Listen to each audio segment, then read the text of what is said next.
Selamat berjumpa dengan Sugeng Isyanto Channel.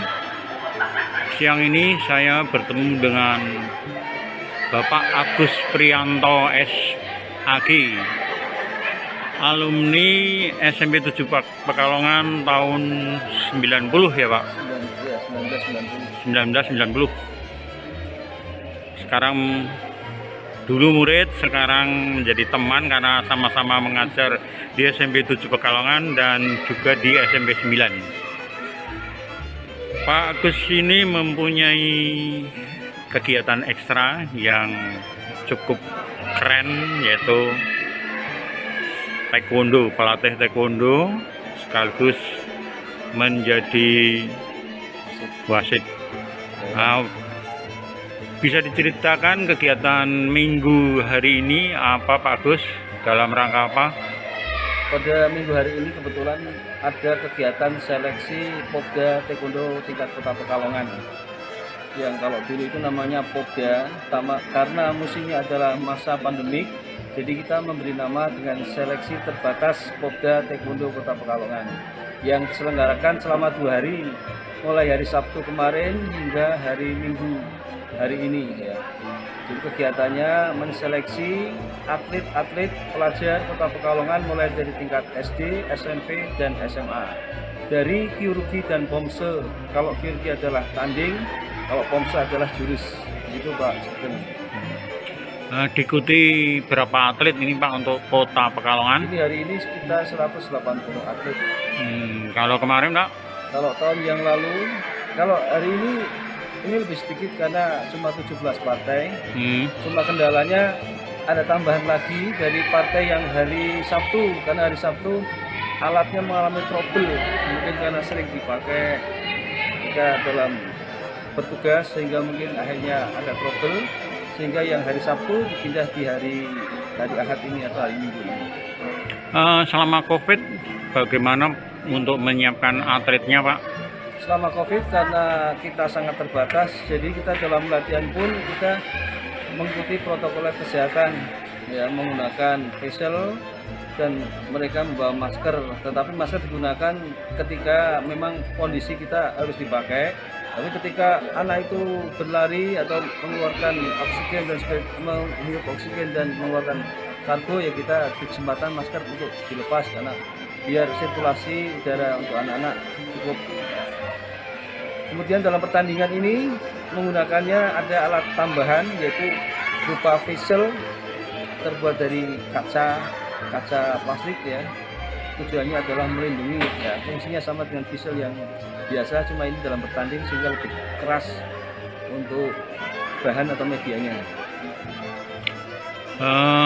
Setelah lolos di tingkat kota ini nanti tindak lanjutnya bagaimana Pak? Setelah tingkat kota ini nanti ada Karisdenan. Jadi kita nanti akan menuju ke Karisdenan dengan cara mengambil juara 1 dari masing-masing kelasnya atau juara 1 dari kelas undernya. Nanti kita persiapkan buat tingkat Karisdenan. Begitu ya Pak. Terima kasih Pak informasinya. Nanti saya bisa lanjut untuk kegiatan pertandingannya. Terima kasih, selamat siang Pak. Selamat siang Pak Sugeng, atur suwun Pak Sugeng.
Video.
itu saya sudah berusaha ingin menjadi PNS ya, karena hampir setiap tahun ya, semenjak lulus SMA tahun 1994 itu ada informasi kesempatan PNS ya, tahun itu tahun 94 ya.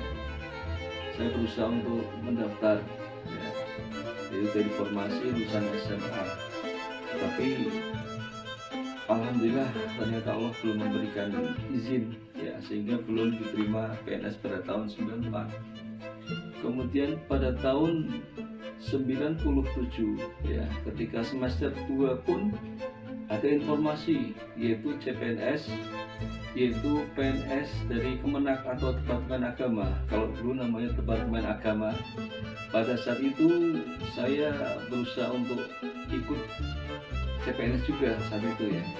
Ternyata memang belum berhasil juga. Hingga tahun berikutnya tahun 99 ada tes CPNS lagi. Masih saya menggunakan formasi SMA karena saat itu kuliah saya belum selesai. Dan saat itu pula ada informasi tentang pekerjaan yaitu di pondok pesantren yang dulu pernah saya belajar di sana. Ternyata pada tahun 99 itu 1999 ada informasi lowongan pekerjaan besar-besaran, yaitu lowongan sebagai guru, sebagai TU dan sebagainya. Namun karena saat itu saya belum lulus dari kuliah, akhirnya tidak bisa untuk melamar ke sana. Nah, semenjak tahun 2001 saya sebagai guru PAI di SMP Negeri Pekalongan, status saya hanya sebagai guru honorer, yaitu guru Yata Bakti. Maka pada tahun itu ketika ada informasi, yaitu tahun 2002 ada informasi PNS, saya pun mencoba untuk mendaftar ya, biasanya dari Kemenak. Alhamdulillah saya ikut daftar, bisa daftar, namun kesempatan yang diambil hanya satu ya. Ini sebuah hal yang sangat sulit ya, ketika yang daftar itu hampir 2000, itu formasinya hanya satu yang terima, dan ternyata yang terima adalah orang yang berada dalam ruangan saya sendiri. Dan notabene kayaknya itu bukan orang lain ya, itu kayaknya ada orang khusus dari Kemenak atau tepat ya. Makanya saya sangat maklumi, tapi bagi saya itu adalah sebuah pengalaman ya.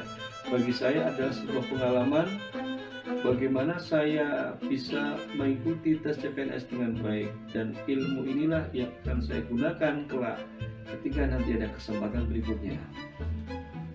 Maka tahun 2005 itu pemerintah membuka besar-besaran tes CPNS, dan semenjak tahun 2005 pun semua GTT ataupun PTT pada saat itu masuk dalam formasi K2. Maka saat itu pun saya masuk K2 ya. Setelah itu mengikuti tesnya, dan akhirnya memang yang dibutuhkan hanya beberapa orang dan belum lolos. Tahun 2006 juga demikian, ada tes CPNS dari Kemenak juga, namun belum lolos juga. Tahun 2007 ada pembukaan guru bantu. Guru bantu itu pada formasinya sebenarnya ada guru pendidikan agama Islam.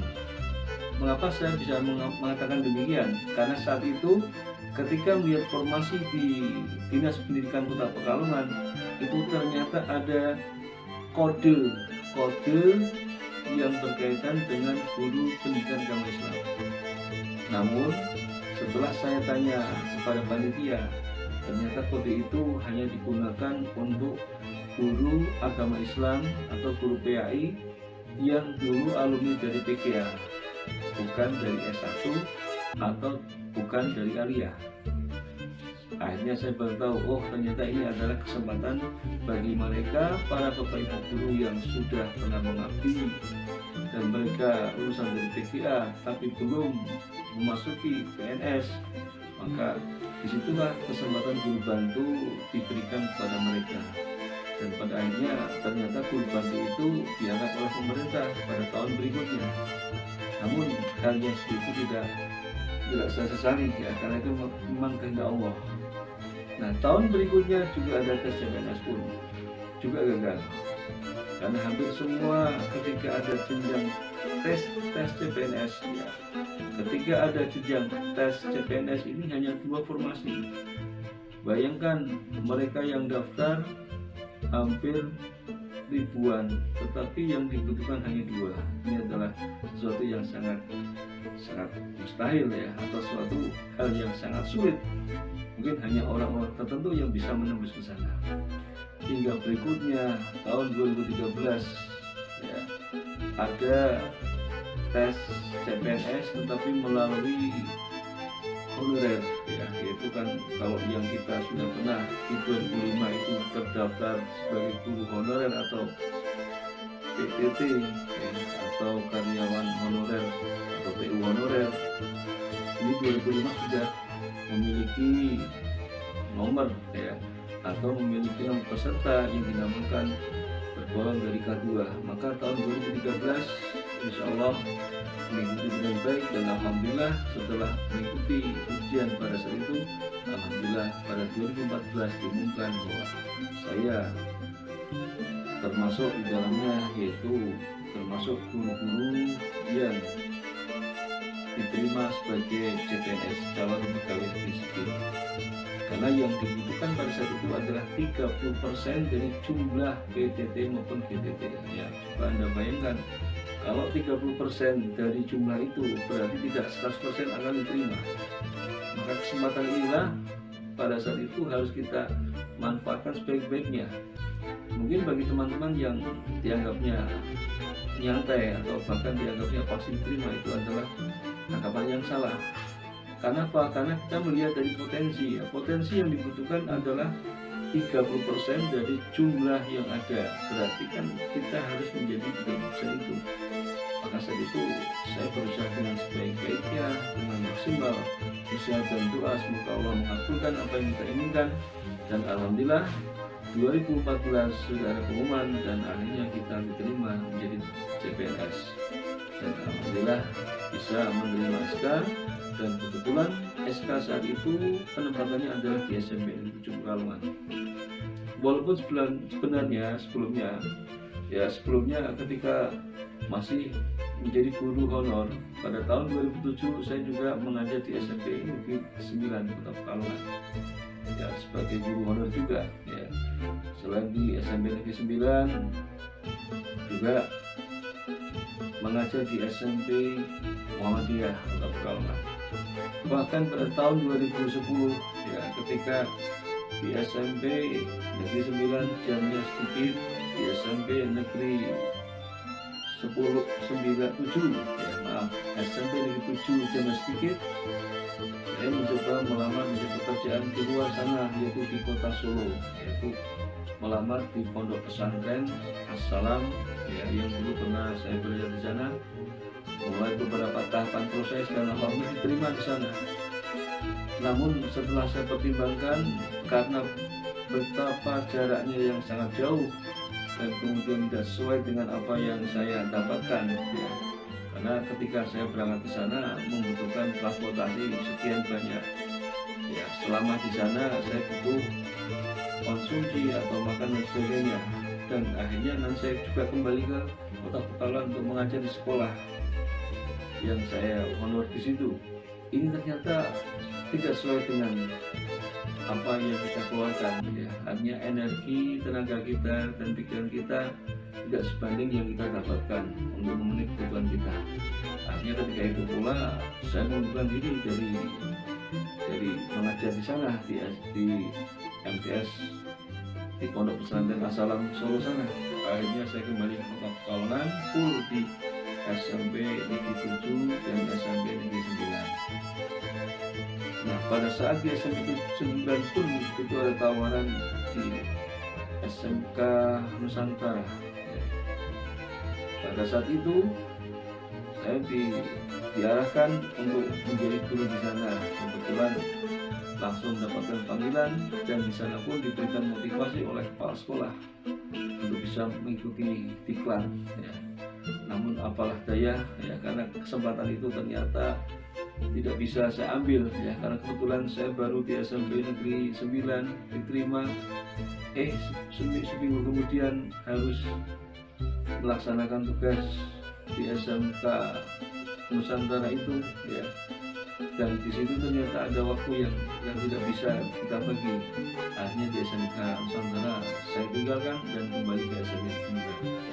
Nah, sampai pada tahun 2014 tadi, setelah tes CPNS apabila berhasil lolos, kemudian saya full mengajar di SMP Negeri 7 Pekalongan. Dan di tahun 2016 ya, akhirnya surat SK dari wali kota tentang PNS turun.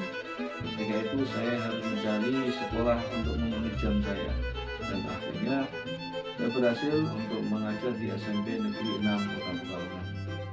Dan dengan tujuan memenuhi jam pelajaran, harapannya supaya sesuai dengan ketentuan sertifikasi atau sertifikat pendidik, yaitu mengajar 24 jam pelajaran. Nah, disitulah sampai 2018 saya baru kembali ke SMP Negeri 10 dan SMP Negeri 6 pun saya tinggalkan. Nah, disitulah pengalaman saya selama menjadi guru, dari mulai honorer hingga menjadi guru PNS ya, pada tahun 2016 jadi PNS, dan sampai sekarang insya Allah. Semoga Allah senantiasa memberikan rahmat dan hidayah kepada kita semua. Semoga Allah selalu memberikan kesehatan, keselamatan, dan ketabahan serta keberkahan supaya bisa menjalankan ibadah dengan baik. Semoga bisa menjadi amalan soleh dan menjadi orang yang senantiasa beriman dan takwa pada Allah Subhanahu wa Ta'ala.